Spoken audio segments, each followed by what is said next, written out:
Free speech in the UK is officially dead. Joey Barton has been sentenced to 6 months in prison, 18 of which are suspended, in order to pay 24,000 quid for taking the piss out of Eni Aluko on social media. I'm sorry, but this is a fucking travesty. Is Joey Barton a saint? Absolutely not. His list of misdemeanors is longer than the Great Wall of bloody China, but in this particular instance, he's the victim. He rightly stated that Aluko was only in a punditry job to tick DEI boxes, and compared it to Joseph Stalin and Pol Pot, which, unless you have a single-digit IQ, is clearly just a joke. However, the courts felt otherwise, claiming this fell under the category of grossly offensive electronic communication with intent to cause distress or anxiety. If you're a public figure, no matter how big or small, you have to be able to roll with the punches, and if you can't handle that, go and find something else to do. If someone in the comments calls me a prick and compares me to Bin Laden tomorrow, I'll either have a laugh about it or ignore what the individual in question has to say, because at the end of the day, it's just words on a screen. Ironically,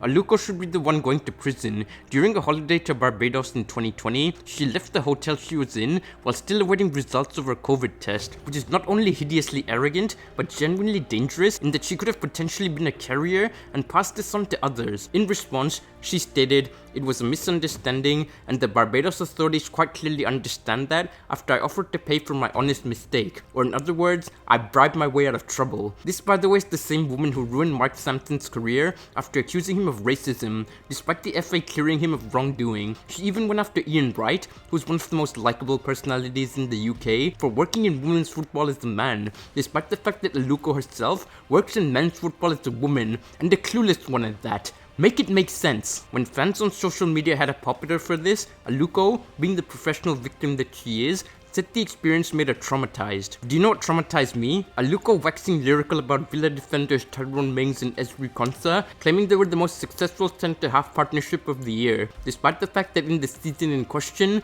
they only played a single game together. 19 goals and 40 appearances for Richarlison, by the way, which, as per Aluko's math, is basically a goal a game. Unfortunately, we live in a world where virtue signaling is rewarded and honesty punished, which is also why my last video on Rio Ferdinand is currently being suppressed. All we plebs can do is speak up about it until something changes, because as things stand, English football and the UK as a whole is heading down a very dark road. Subscribe if you liked the video, and don't if you thought it was shite. Peace!